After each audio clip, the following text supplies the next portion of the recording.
मैं आपको एक कहानी से बात शुरू करता हूँ, एक स्टोरी से बात शुरू करता हूँ। Real story. स्टोरी से इसलिए कि स्टोरी से बात समझ में ज़्यादा आती है। और एज ए पेरेंट, मेरा एक बेटा है, 17 का होने वाला है, नहीं होने वाला नहीं, हो गया है, 3 दिन पहले हो गया है, अब ये भी हुआ है। तो 17 की उम्र आप जानते हैं सबसे खतरनाक होती है। आप लोग भी लगभग उसके आसपास होंगे, अब ये भी उससे निकले होंगे। Most difficult age is this, 16, 18, 19। इस उम्र में आपके हार्मोन्स इतना ज्यादा जंप करते हैं कि मूड स्विंग्स बहुत ज्यादा होते हैं। आपको अपने दोस्तों से बात करके इतना सुकून मिलता है। पेरेंट्स दुश्मन नजर आते हैं इस उम्र में। पेरेंट्स कोई अच्छी बात भी कहें तो लगता है कि ये क्यों मनहूस लोग हमारे घर में रहते हैं, क्यों ऐसी खराब खराब बात बोलते हैं। They don't understand, they are outdated people, ऐसा मन में भाव आता है। सबको आता है। आपको आ रहा है तो पहली बार नहीं आ रहा है, आज से 30 साल के बाद आपके बच्चों को भी आएगा आपके बारे में। एकदम उतनी ही इंटेंसिटी से आएगा जितना आपको आता है।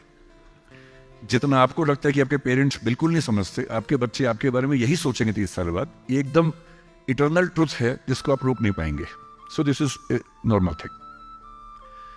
आप लोगों की एज में जो सबसे बड़ी चिंता मुझे होती है, जैसे मैं अपने बेटे से बात करता हूं, तो मैं तो एक बहुत ही खराब पेरेंट हूं।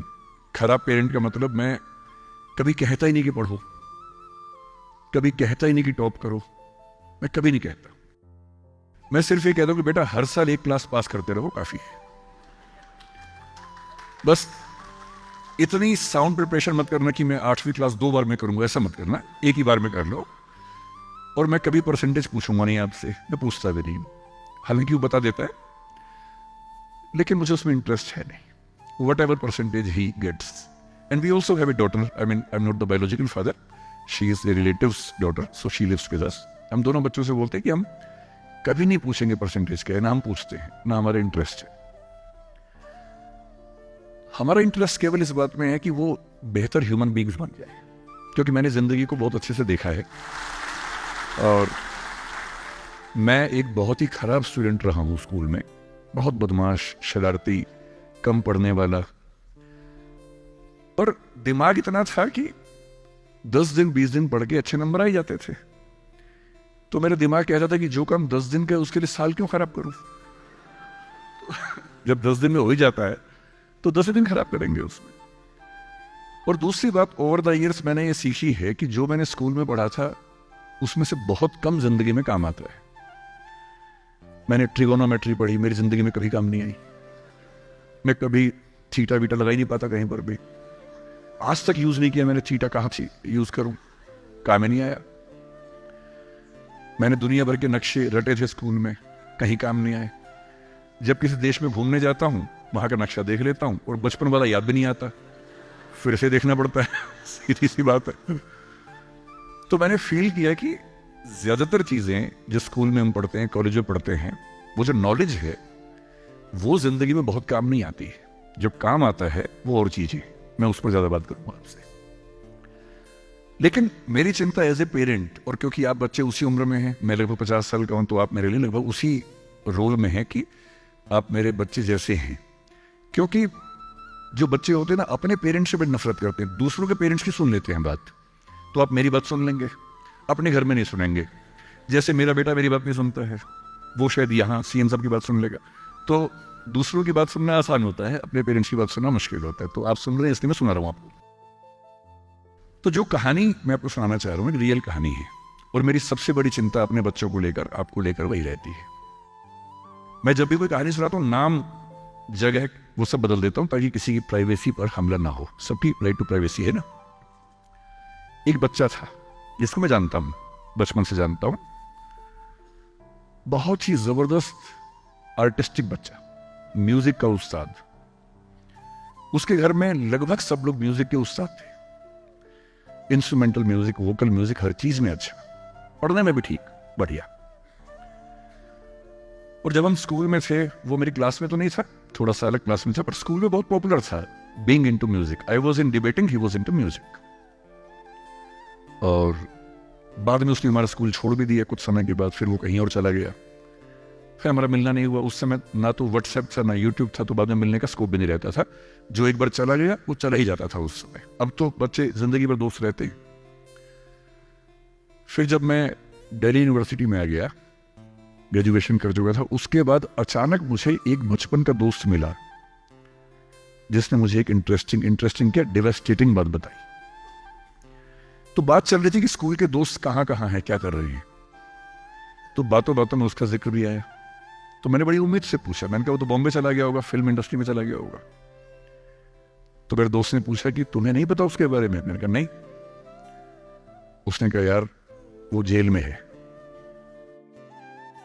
And he was one of the most creative students of our school. मैंने कहा जेल में क्यों है?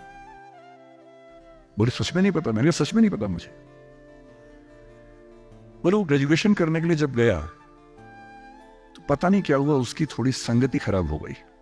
बैड कंपनी जिसको हम बोलते हैं, जो इस उम्र में अच्छी लगती है, वही वाली। तो कॉलेज लाइफ में थोड़ी बहुत बैड कंपनी सबकी होती ही है, हल्की फुल्की होती है, एक सामान्य बात है। अच्छा, बच्चा बच्चा ना रहे ये भी तो अच्छी बात है ना। थोड़ा बचपन तो जीना भी चाहिए, थोड़ा शरारतें करनी भी चाहिए। पर किसी किसी का दुर्भाग्य होता है कि ज्यादा हो जाता है। उसके साथ ऐसा हुआ। उस सब प्रोसेस में उसको ड्रग्स की आदत लग गई। और ड्रग्स एक ऐसी चीज है, एडिक्शन ऐसी चीज है कि उसमें वन वे रास्ता होता है, टू वे नहीं होता है। आप जा सकते हैं, वापस नहीं आ सकते। मतलब 1000 लोग जाएंगे तो उनमें से एक आध वापस आएगा, वो भी इतने मुश्किलों से जो ऑलमोस्ट इम्पॉसिबल है। I have seen many such cases. Social welfare department से मेरे कई दोस्त ऑफिसर से, तो मैं उनसे जब पूछता हूँ बताते हैं, मैंने ऐसे लोगों को देखा है 10-10 साल से स्ट्रगल कर रहे हैं एडिक्शन से बाहर आने की, नहीं आ पा रहे, खत्म हो गए हैं। उस बच्चे को ड्रग्स की आदत पड़ गई कॉलेज में जाके, पेरेंट्स को पता ही नहीं था। तो जब पेरेंट्स को भनक लगी तो उसको दबाव बनाया कि तुम घर आ जाओ।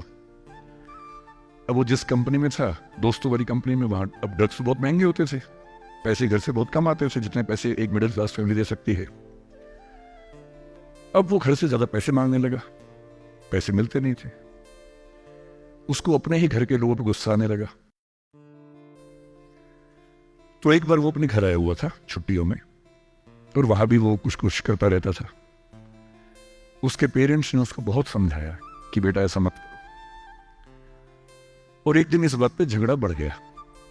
भैया पेरेंट्स की चिंता समझेंगे आज से 30 साल बाद, जब आपके बच्चे इस एज में होंगे ना, आपकी नानी मर जाएगी उस समय।